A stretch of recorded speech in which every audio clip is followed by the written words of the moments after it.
What's up, Ragin Nation? How's it going? This is Alex. You watching the Ragin Nation show. This is just a web series where we talk about all things that matter to me in the world of movies. The first little bit of news that I have for you guys is about Jerry Bruckheimer. And Jerry Bruckheimer is done dealing with Disney. He's finalized his deal with Disney. He's made a lot of movies for them, made a lot of money for Disney. But after the box office bomb that was The Lone Ranger, which had a production cost of over $200 million, they're done, they're cutting off ties, and now Jerry Bruckheimer is back with Paramount. That was the original studio where he was making great action films for. He produced Beverly Hills Cop 1, Beverly Hills Cop 2, Top Gun. These are all very iconic films of the 80s, but now he's back with Paramount, and the very first film he will be producing will be Beverly Hills Cop 4. Eddie Murphy's attached to star, of course, and Brett Ratner will be directing. Now, I'm pretty happy that Beverly Hills Cop 4 is coming, because Beverly Hills Cop 3 didn't have Jerry Bruckheimer as a producer, and you really felt the weakness without Jerry Bruckheimer as a producer. I mean, Beverly Hills Cop 3 just wasn't a very good movie. And I think it had a lot to do with the fact that there was no input from Jerry Bruckheimer. But now he's back. Brett Ratner is directing. Brett Ratner is no stranger to the buddy cop genre, especially with the Rush Hour films. But I didn't enjoy Rush Hour 3. I didn't think it was good at all. So I hope they do good together. They work well together as a director and a producer duo. Of course, Eddie Murphy's back, so that's going to be good. And then after Beverly Hills Cop 4, Jerry Bruckheimer is producing a Top Gun sequel with Tom Cruise starring. That's going to be really exciting. Moving on, speaking of which, Disney is back in the news again, because they finalized the deal with Paramount with regards to what's going to, or Lucasfilm rather, with regards to what's going to happen with the Indiana Jones franchise. Now, if you don't already know, there was a legal battle between who was going to own the rights to Indiana Jones, because, of course, it is a part of Lucasfilm, but it is also a production from Paramount Studios. So there's this legal battle. Finally, Disney officially owns Indiana Jones. Okay, so there's going to be another film. Okay, right now there's no real talks about when it's going to actually happen, but Harrison Ford, the 72-year-old actor, he's on board. I mean, he will sign on as soon as they're ready. All right, so that could be happening at any point in time, because now that Disney has the rights to produce an Indiana Jones movie, a 5th Indiana Jones movie, they could go right ahead. But it all comes down to when they're going to do it. And they better do it soon, because Harrison Ford is becoming Grandpa Jones. So that's going to be really exciting. I mean, think about that. Disney owns Pixar, okay? Marvel, Star Wars, and now Indiana Jones, okay? So that is just a pretty big studio at this point. They have an empire at this point. Now, finally, speaking of Disney owns Marvel, but the one thing that Disney doesn't own is the XMen franchise and mutants, because that's all owned by 20th Century Fox. They have they cannot touch mutants and the XMen franchise, because 20th Century Fox has of course the rights to produce movies for the X-Men series.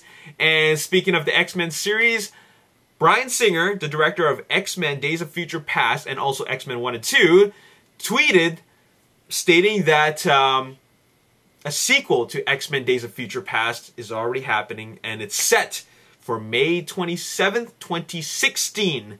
Okay, so in 2014, we'll be getting X-Men Days of Future Past. 2 years later, we're gonna be getting the direct sequel to that film, and that is XMen Apocalypse, where they will be introducing the title villain, and that is Apocalypse. Now, Apocalypse is a huge villain, like an out-of-this-world type of villain. Okay, he's not like a villain like Magneto or Juggernaut or yeah, you know, like one of those guys. I'm trying to think of a bad guy. Mystique. Sebastian Shaw. Okay, he's not like any of those villains. Apocalypse is more on the same level as, almost the same level as Thanos in the Avengers. This is like an out-of-this-world type of villain, okay? like a super villain, okay, like a super duper super villain, okay. So it's about time that X-Men, the X-Men universe, has delved into that territory, because they've never ever gone into that territory before. Of course, Avengers, you know, you have some really mighty heroes, okay? So they have to fight some mighty villains, out of this world villains, and that's why they're introducing Thanos in Avengers 2, Age of Ultron, right? Or are they? Actually, I'm not even sure about that. But then, you know, after X-Men has made what? Like X-Men 1, X-Men 2, X-Men 3, X-Men Origins, X-Men First Class, Wolverine, Days of Future Past, 7 movies, and a possible sequel to The Wolverine. That will be like a total of 9 movies, okay? After 9 movies, I think it's about time that they introduce out-of-this-world villains from other dimensions and all that. So that's going to be really exciting. Bryan Singer is a great director. I mean, he directed X-Men 1 and 2. Superman Returns wasn't great at all, so he just got to stay away from the DC franchise, DC characters. He just got to stick to what he does best, and that is X-Men. Alright, of course you got Matthew Vaughn producing X-Men Days of Future Past, so they got a really good team going on there. I don't know if Matthew Vaughn is going to be part of the production in X-Men Apocalypse, but Bryan Singer is attached to direct. I mean, considering that he announced the release date so early on, that means he's got the story all mapped out already. He knows what he's going to be doing for the next movie. So that's really exciting stuff. Man, that's 8 movies already. 8 X-Men movies with a potential 9th one, especially if James Mangold and Hugh Jackman are going to be working together again for the Wolverine sequel. So very exciting stuff. Now, speaking of X-Men, okay, X-Men is a franchise that is like, we're talking about 9 movies long now, okay, 9 movies strong. Now, it was about to die out, especially with X-Men Last Stand and X-Men Origins Wolverine. Those 2 movies really kind of killed the franchise, but X-Men First Class, that would be the film, the reboot, or rather the prequel, directed by Matthew Vaughn, that one brought new life into it, injected new life into it. Now, because of that, now that the franchise is strong again, okay? Now, this is one of those franchises I want to keep on going. It's kind of like the Fast and Furious franchise, okay? Universal made a great first movie, but it started going more and more downhill. But then Justin Lin came aboard, and then they injected new life into it. Now, there's other franchises out there that just should die out. For example, Resident Evil. You know, I think every movie is the same to me. So it should just continue, just die out, okay? And you know, there's other franchises out there that should, I don't know if they should just keep on going, but, like Final Destination. I don't know, people love watching Final Destination movies. Anyways, how do you feel about the X-Men movie continuing to keep on going? I feel like there's a lot more to explore. There's obviously tons of mutant characters to bring into the franchise, so I want it to keep on going. I'm not particularly, like, crazy excited about it. I'm more excited about the Avengers and the Marvel characters from, like, the Avengers team.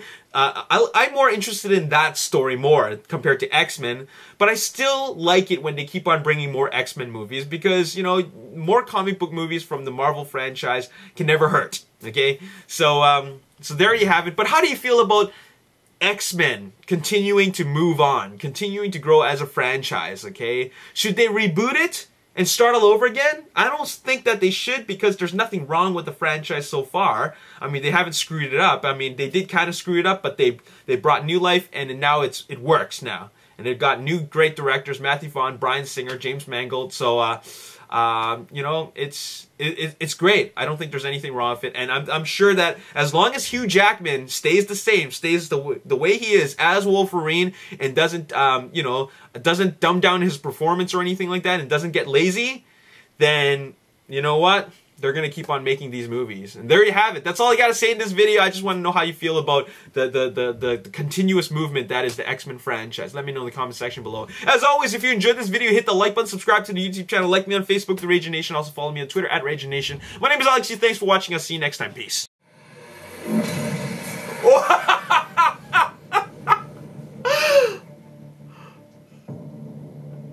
This is his greatest battle.